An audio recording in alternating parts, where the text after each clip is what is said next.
We are here at the Mule Spinner. That's the name of this venue in Hamilton, Ontario, and we're shooting a live session. This was actually my bread and butter kind of shoot when I was in university because it's what I love to do. I am a musician. So I called up my friends at Music Bed and I was like, hey, can you help me make this shoot happen? And here we are. So we're shooting an entire behind the scenes of how to film and edit a live session. So there's a lot to set up.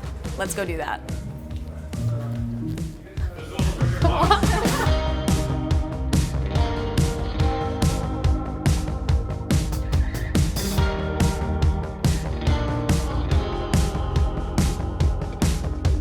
So a few of the things we did in preparation for this shoot, I'm essentially the quote-unquote director. I always have to do this in quotations. Basically what that means is everyone is working with me to make sure that this is my vision coming together aesthetically, but I also want to work with the band because I want something that feels right to them, feels right to the song. And luckily for me, Glenn is right over here. He's literally directing as well. So he's used to directing in this venue because this is his venue. And that's kind of like I keep wanting to say bread and butter. That's what they do here is they film live sessions, they record them, they mix them, they edit them, they do it all in-house. So I'm kind of throwing them a curveball because I was like, no, I want to do it. I want to edit it. So Glenn's helping us light. So all of the lighting you see, I'm very lucky he brought it in. We're using mostly natural light, but then we're going to use some of these tungsten little practical lights to just give a bit of a warm glow and to add some hair light, some warmth and ambiance. Really, it's just all of us collaborating on set today to come together and make a really cool shoot.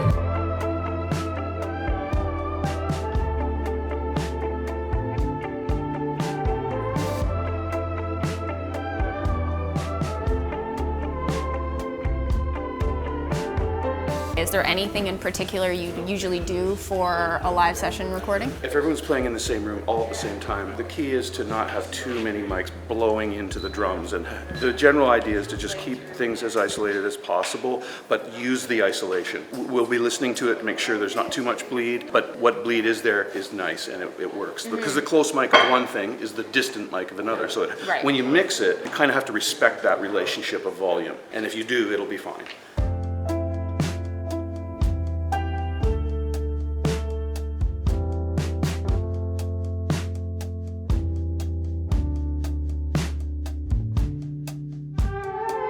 So we're gonna do a wide first, that's what we've decided. Like that's our safety, because you can always fall back to your wide basically if someone's repositioning a shot. There are gonna be moments where it's not the prettiest shot, so you can always fall back to that wide shot of the whole band. Or I'll tell you another little like technique that we'll do on one of the last few takes. So we're actually gonna shoot probably about 4 takes of the entire song. The first song will be the one that we actually end up recording, and then we'll be playing back the song in the band's headphones so that they can mimic what they did the first time for continuity purposes. Obviously it won't be 100% perfect, but that's the magic of editing. It'll look like it was all one take in the end. So that is the plan.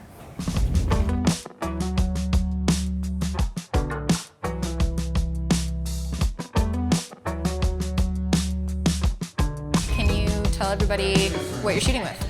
I'm using a Sony a7 III with a 20-70 lens, and my handy gimbal is my Ronin. I'm shooting on the Sony FS700 with an 18-70 lens. I'm shooting on a Sony FS5 on a Ronin gimbal.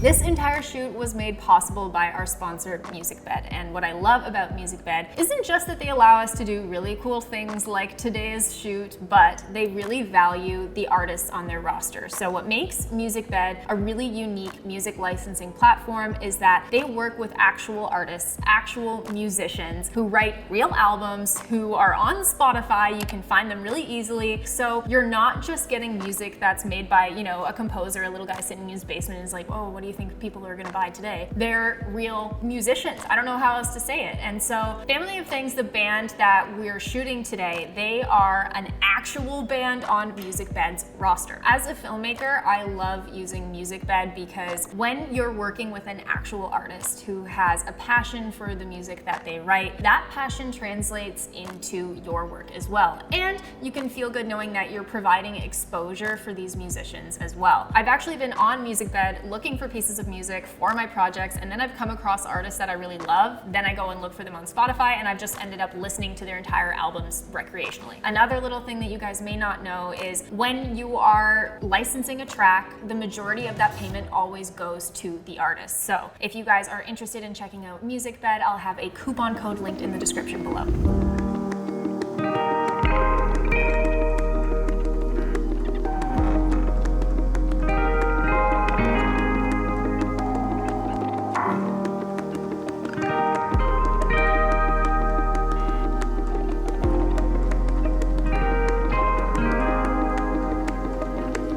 Tell me about the song we're filming and recording for you today. So the song's called Slingshot, We're Family of Things. The song comes from some real life heartbreak and that experience of moving through that into the next chapter of life, into the next season. It starts in this kind of sad, hopeless place, and as the song moves forward, the lyrics change from this feeling of loss, and then everything stops. And we find ourselves in a moment of recognition, like, oh, I can get through this. And then that chorus, I don't know if it's coming back, but who'd blame me if I wait for it is the first time. And the second time I'm moving through it, who'd blame me if I think on it? Let me think about this, let me get through it. And the third time, who'd blame me if I walk away from it? There's hope and this joy of that experience of being a human who's gone through some trauma and some sadness and going to the other side of that and being excited by the life that we have. Both Brad and I are producers, and so we're very technical and we're thinking through how things are going to be captured. And so I think for us, it's like we have practiced this song and we've just practiced like a consistency in how we perform it. And as we take our time, as we take our time and we do our different takes, what I love is when the filmmakers are intuiting the music, so that by the third time they're like, oh, I know what's coming.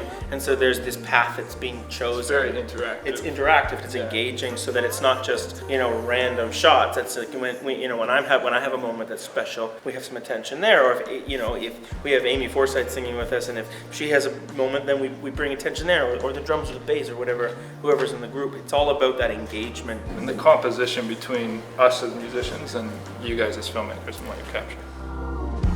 Slingshot breaking the colored glass up in my head.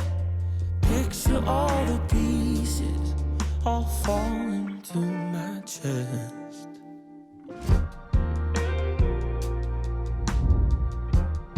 We recorded all the individual tracks when we were shooting the video. Bass is its own track, vocals, every individual instrument has its own track. We're actually mixing it in kind of an old school analog style. It is sitting on a computer, but it's being output into this beautiful mixer. We are doing it in a way that is most kind and gentle to the music and most respectful to the musical process. That's Pro Tools. That's Pro Tools, and then that feeds into a converter, which kicks it out into analog, and then it goes into the individual channels, and then it kicks it down to a 2-track master recorder. I don't have a specific process. I freestyle it. I pull the tracks up and I listen to them, and I don't even really think about it. I go after it. I hear what I hear. I go after the beauty, and I diminish maybe if I don't like something, maybe I diminish it. If there's something beautiful, I usually accentuate that, and that leads it. If you got great pictures and crappy music, everyone will think the pictures look terrible. So putting that extra bit of attention on the audio mix is, it respects what the performers have done, Right. and it respects what the people capturing video have done. So I love that. I love this stage because this represents the complete respect of the music and the art forms that all of us are able to kind of share in. Cool.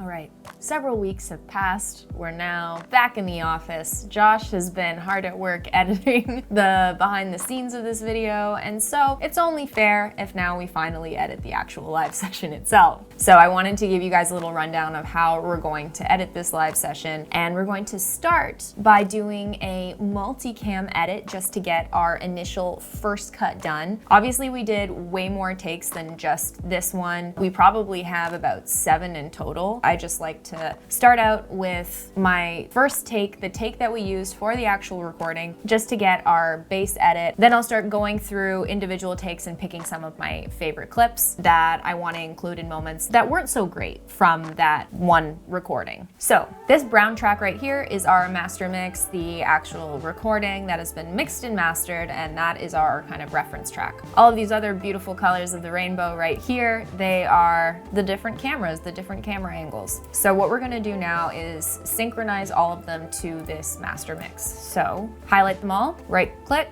scroll up to synchronize, and make sure audio is selected, and you want track channel 1 because that's the track that our master mix is on. And hit OK, and then it does all this work for you. Now that we have everything lined up, I'm just gonna give it a quick play to test it out. Everything's lined up. So now I'm just going to solo our master mix. Next step, highlight all of our video tracks, right click again, and hit nest. And we can just call this like multi-cam nest. So we know now we're going to right click on that nest and we're going to go to multi-camera and enable. As you can see, we can't see our multicam reference videos here. So what you need to do is click this little wrench over here and make sure that multi-camera is enabled. As you can see, it's not for me. So once you toggle that on, now you've got these 4 different cameras. You can view every angle that each camera was shooting at that moment in time. Over on the right is your master program monitor. So this is actually what you are recording, I guess, from your other takes. It's the actual cut that you will be creating. All of these on the left, that's a view of each separate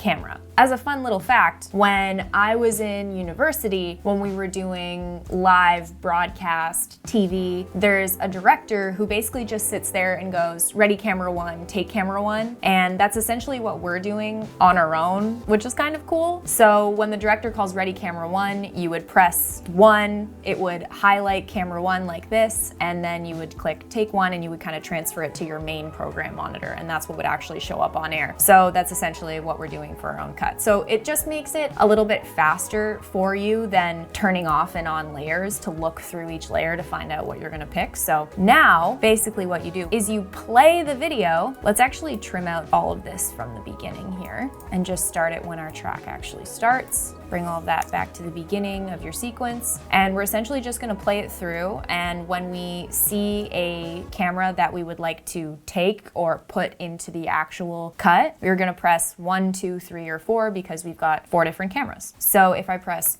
2, that's my camera 2. If I press 3, that's my camera 3. If I press 4, that's my camera 4. So I'll give you a quick demonstration of how this would essentially work. I can see maybe I'll need to pick a different shot for the beginning later on. And I definitely want to go to 3 when that happens.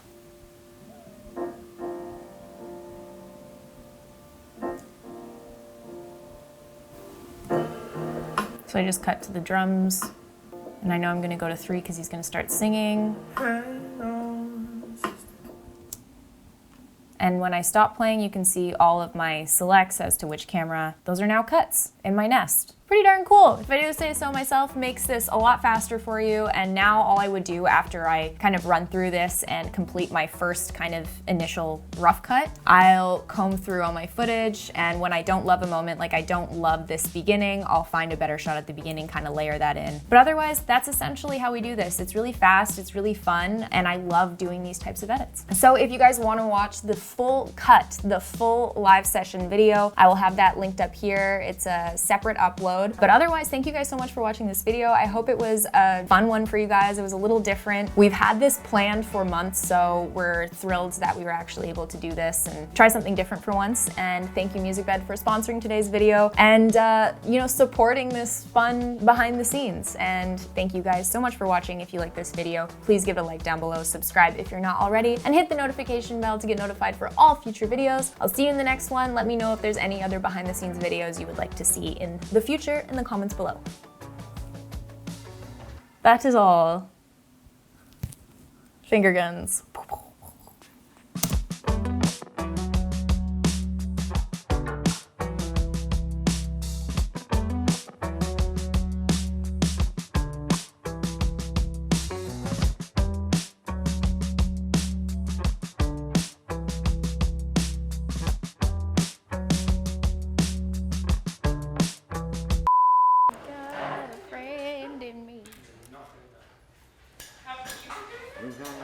Loose, but not too loose.